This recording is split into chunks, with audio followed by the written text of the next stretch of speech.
खरीद से? मैं खैरियत से हूँ, आप बताएं आप खैरियत से हैं? लेकिन आसिफ आप इतने खरीद से नहीं है, मुझे पता है बुखार है आपको। हाँ, असल में हमारे जैसे लोग तो आपको पता है ना मौसमों से दिल लगा लेते हैं, तो जब भी मौसम चेंज होते हैं तो फिर बुखार सबसे पहले अम्मी को होता है। जी ऐसे ही। तो आप बताएं बाकी सब खैरियत है, घर बार ठीक ठाक है? जी आसिफ 23 अक्टूबर को ये वाक़या हुआ था और फ्रैंकली जब से मैंने ये वाक़या सुना तो एक दिल जो है ना अफसोस भी होता है, लेकिन at that time since then मालूमात इकट्ठी करनी हमने शुरू कर ली और मालूमात इकट्ठे करने का मतलब ये था कि हम ठोस हक़ाइक़ लेके आएँ, क्योंकि सोशल मीडिया के ऊपर और मेन स्ट्रीम मीडिया के ऊपर बहुत सारे लोग बैठ के बात करते हैं, जल्दी में बात करते हैं और बात दुरुस्त नहीं होती बाज़ औक़ात। तो हमारे पास हक़ाइक़ हैं और हमारे पास एक ऑडियो कॉल की कापी भी है जो हम नहीं चलाएंगे, ठीक है, फॉर मैनी रीज़न्स, वो बता भी देंगे।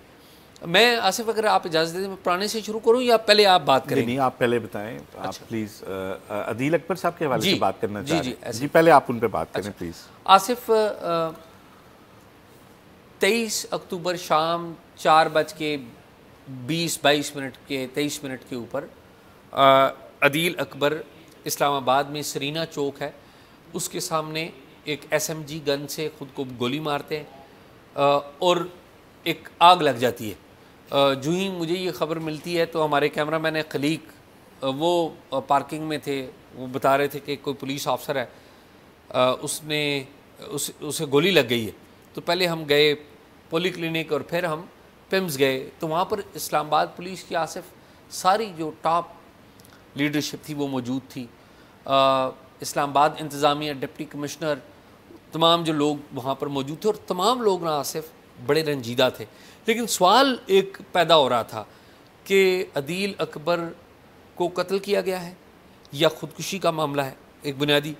फिर बहुत सारी सवालात पैदा हुए एट दैट टाइम कि जी IG इस्लामाबाद पुलिस नासिर रिजवी, उनका रवैया बड़ा सख्त है, तुर्श है टूवर्ड्स ऑफिसर्स और ऑफिसर्स बड़े स्ट्रेस में बैठते हैं क्योंकि जो रिजवी साहब हैं वो लेट नाइट बैठते हैं, तो शायद वो वजह तो नहीं है कि उनकी किसी नाराज़गी की वजह से ये वाक़या हो गया। तो ये इस तरह के सवालात थे जो कि हर कोई कर रहा था। फिर पता ये चलता है कि जो अदील अकबर हैं इनकी 2 दफ़ा जो प्रमोशन है वो डेफर हुई है और इनके ख़िलाफ़ कोई इंक्वायरी थी और इंक्वायरी इनकी बलूचिस्तान में थी। तो थोड़ा सा बैकग्राउंड अदील ने 43rd कॉमन में एग्ज़ाम दिया आसिफ, पहली दफ़ा CSS का, और ये सिलेक्ट हो गए, पास कर लिया इन्होंने, लेकिन पहली दफ़ा ये OMG ऑफिसर्स मैनेजमेंट ग्रुप में गए थे, ठीक है।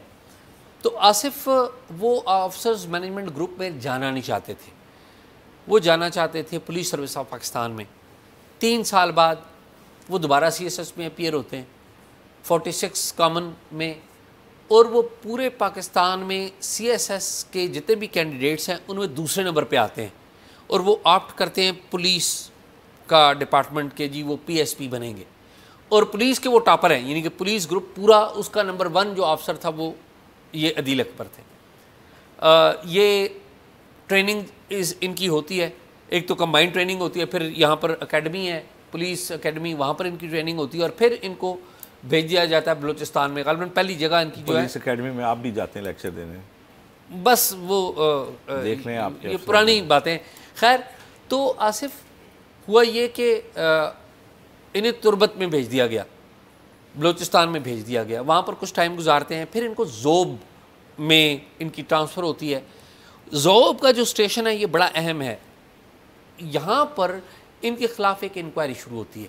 इंक्वायरी का बैकग्राउंड ये है कि वहाँ पर जो मुकामी इंटेलिजेंस है वो कहती है कि जी कुछ जो लोग हैं वो मुलव्वस हैं, वहाँ पर तेल की स्मगलिंग हो रही है और अशिया की, आपको पता है बलूचिस्तान में ईरान की सरहद है, तो वो रूट जो है ज़ोब भी बनता है।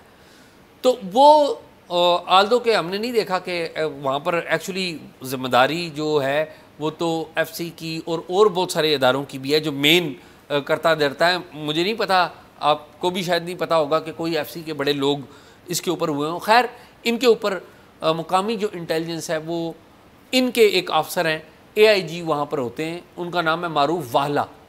उनको शिकायत करते हैं कि जी आपका जो अफसर है वो तो कोई ऐसी एक्टिविटी में है जो कि ठीक नहीं है। तो उनको कहा जाता है कि जी देखें, हम तो अपने अफसर के ख़िलाफ़ कोई कार्रवाई नहीं करेंगे, कोई टेंजिबल बात हो। फिर एक ऑडियो जो है वो उनको साथ, एक टेलीफोन की ऑडियो जो है वो शेयर होती है, ऑडियो उनके साथ शेयर होती है व्हाट्सएप के ऊपर और दूसरे तरीके से, जिसमें मुकामी SHO अयूब है वो इनके साथ गुफ्तगू करता हुआ वो दिखाई दे। ऑडियो मेरे पास मौजूद है, हम वो ऑडियो नहीं चला रहे, इससे वो बात कहीं और चली जाती है, रेलेवेंट हो जाती है, हमारा सीक्वेंस ख़राब होता है।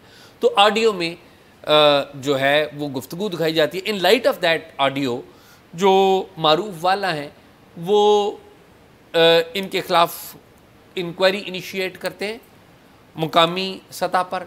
IG से गुफ्तगू इनकी होती है, मुतलका अफसर से डिस्कशन होती है। IG जो हैं वो इनसे एक्सप्लेनेशन मांगते हैं, इनकी एक्सप्लेनेशन हो जाती है, यानी कि इनसे सवाल जवाब वहाँ पर होता है और फिर इनको रेप्रीमांड कर दिया जाता है और उस इंक्वायरी के ऊपर इनके ख़िलाफ़ कोई कार्रवाई नहीं होती। ज़ाहिर है IG ने कहा कि देखें ये एक सेंसिटिव एरिया है, मुतलका DIG ने, AIG ने भी कहा कि जो अफसर है उसको एकदम एक यंग अफसर के ख़िलाफ़ इस तरह कार्रवाई ना करें, क्योंकि ये एरियाज़ भी बड़े सेंसिटिव हैं और स्ट्रेसफुल एरियाज़ भी हैं। और किसी भी यंग अफसर के बारे में इस तरह कोई पहली दफ़ा शिकायत आए तो उसे सिर्फ इतना वार्न करना चाहिए कि वो केयरफुल रहे। लेकिन इस दौरान होता यह है कि इनकी जो प्रमोशन आती है, प्रमोशन बोर्ड होता है, वो गुजर जाता है और इनकी प्रमोशन नहीं हो पाती। और इस चीज़ को जो अदील अकबर हैं वो बड़ा सीरियस लेते हैं। एट द सेम टाइम इनको आसिफ जो IG हैं अब्दुल खालिक, वो इनको कोयटा में बुलाते हैं, वहाँ पे सेफ सिटी में इनको रखा जाता है, एक एंटी टेररिज्म इनकी पुलिस की फोर्स है उसमें रखा जाता है। फिर आसिफ इनको प्राइज्ड पोस्ट भी दी जाती है, ज़ियारत में इनको DPO लगा दिया जाता है, ठीक है, DPO लगा दिया जाता है, ये वहाँ पे सर्व करते हैं। और इसी दौरान अगस्त 2024 में आप पिछले साल समवेयर आपको पता है कि IG जो अब्दुल खालिक हैं वो रिटायर हो जाते हैं और उनकी जगह आ जाते हैं मौज़म जा अंसारी, वो नए IG बन जाते हैं। अब वो जो पहली इंक्वायरी थी उसके ऊपर इनके ख़िलाफ़ कोई कार्रवाई नहीं की गई, आल्दो कि यहाँ पे बड़ा इस बात का शोर है कि इनके ख़िलाफ़ कोई कार्रवाई की जाती है और वो बात आगे बढ़ती है। हालांकि वो सारा मामला ख़त्म हो गया। इनको एक नुकसान ज़रूर होता है कि पहला बोर्ड जो होता है उसमें इनकी प्रमोशन नहीं हो पाती। अच्छा, आसिफ नए IG आ जाते हैं, नए IG के पास दोबारा जो मुख्तलिफ इंटेलिजेंस रिपोर्ट्स की रोशनी में दोबारा आ जाता है जी कि इस अफसर के ख़िलाफ़ कोई कार्रवाई नहीं हुई। एक अफसर नहीं, 2-3 और अफसर्स भी हैं। तो वो एक दोबारा इंक्वायरी शुरू करते हैं जिसकी जो सरबराही है वो करते हैं अब्दुल गफ़ार कैसरानी, ये DIG हैं। तो अब्दुल गफ़ार कैसरानी क्या करते हैं, वो पुराने AIG को फ़ोन करते हैं, पुराने अफसर को, भाई तुम्हारे साथ सर्व किया। उन्होंने कहा जी वो मामला क्लियर हो चुका हुआ है उसका, उसी की बुनियाद पे इसको सज़ा मत दें, वो मामला इसका क्लियर हो चुका हुआ है। ये क्लियर हो जाता है, वापस कोयटा में आता है और फिर इस्लामाबाद के एक अफसर हैं जो इनको रेकमेंड करते हैं IG इस्लामाबाद को कि जी इनको इस्लामाबाद ले लें, और ये बलूचिस्तान से आ जाते हैं इस्लामाबाद की कहानी आसिफ आगे बयान करें, आपके पास भी मुझे पता चीज़ें हैं तो फिर आगे। एजाज़ मेरे पास तो देखें, मैं आप तो ये एक फ़र्द की बात कर रहे हैं ना, देखें और वो यकीनन हर फ़र्द है मिल्लत के मुकद्दर का सितारा, और जो एक बच्चा CSS करके आता है वो एक खुद एक उसकी एक बड़ी स्टोरी होती है, उस फैमिली के लिए वो एक उम्मीदों का मरकज़ होता है।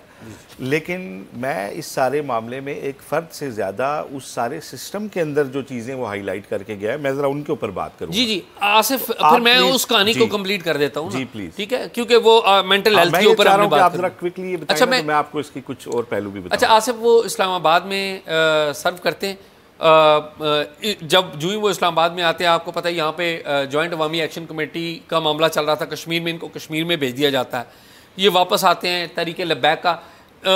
वैसे तो उनकी कागज़ों में अगर टाइम देखा जाए तो मुद्दत ज़्यादा है यहाँ पर सर्व करने की, 2 माह से ज़्यादा है, लेकिन एक्टिव सर्व इन्होंने तकरीबन 20 दिन किया है। लेकिन एट द सेम टाइम ये स्ट्रेस रिलीव के लिए एक कंसल्टेंट जो है उनसे भी कंसल्टेंसी ले रहे थे। इनकी वाइफ भी थी, डॉक्टर थी, वो भी डॉक्टर भी इनको कह रहा था कि जी आप बहुत ज़्यादा स्ट्रेस में हैं, आप छुट्टी लें।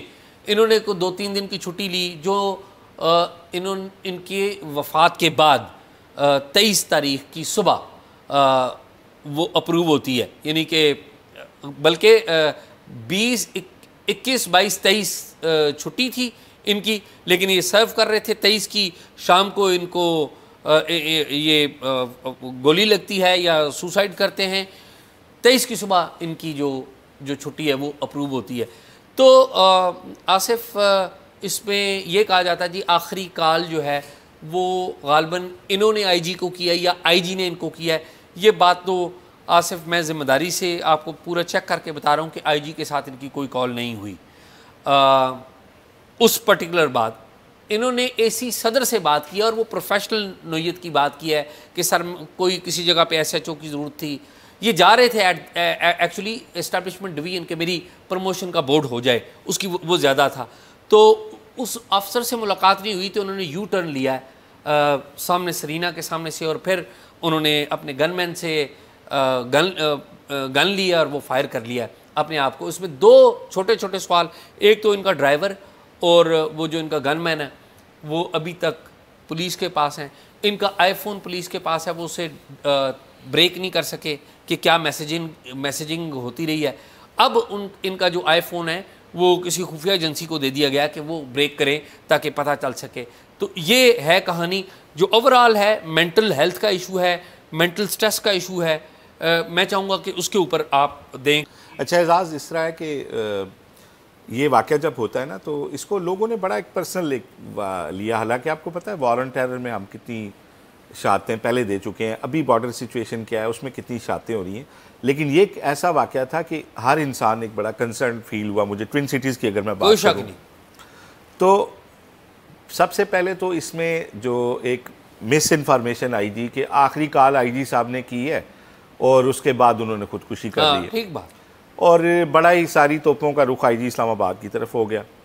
लेटर ऑन पता चला कि वो आईजी इस्लामाबाद की कॉल नहीं थी, बल्कि अगले दिन जनाजे में आईजी इस्लामाबाद यहाँ से गए और उन्हें वहाँ आपदीदा नज़रों के साथ, निगाहों के साथ लोगों ने देखा कि वो बड़ा पर्सनल इसको मैं तो हॉस्पिटल में उस वक्त था ना, जिस वक्त देखा मैं तो परेशान हो गया कि आईजी वाज देयर।